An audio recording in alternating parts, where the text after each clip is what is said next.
Remittance আসে কাদের থেকে? যারা আসলে বকলম শিক্ষিত না, তাই না, বিদেশে যায় কোন রকমের মানে সাইনও করতে পারে না ঠিক মতো, তারাই তো রেমিটেন্স গুলো পাঠায়। আও কলমলা শিক্ষিত কাকু, আমরা তো মিছা কর নাই, আপনি আসাই কইছেন। আমরা যারা বাংলাদেশের থেকে বিদেশে আছি সবগুলাই বকলম। কেন লাগে জানেননি?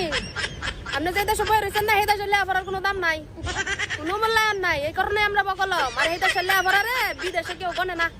কাকু বুঝলা যায় না, আপনি যেই দেশে আছেন না সেই দেশে কিন্তু ঘুষ দিয়ে চাকরি পাওয়া যায়, সেই দেশে কোটাদারিতে চাকরি পাওয়া যায়, হারাম টিয়া কামানো যায়। বিদেশ কিন্তু ঘুষ দিয়ে চাকরি পাওয়া যায় না, যোগ্যতা লাগে। আর এই যোগ্যতা মনে করেন এমনি এমনি আয় পড়ে নাই কাকু। আপনার বাংলাদেশ উমুকের বাপের আইনার সামনে খাড়া করাই দিবেন আর 2 লাখ টাকা টেবিলের নিচ দা দিবেন, আপনার চাকরি হয়ে গেছে না। চাকরি কি 5-6 ঘন্টার মধ্যে খালি শুট টাইপিং আছে, 1 ঘন্টা একটু ছবি দিবেন অফিসে, হয়ে গেছে গা হারাম টাকা মানি। আর একটা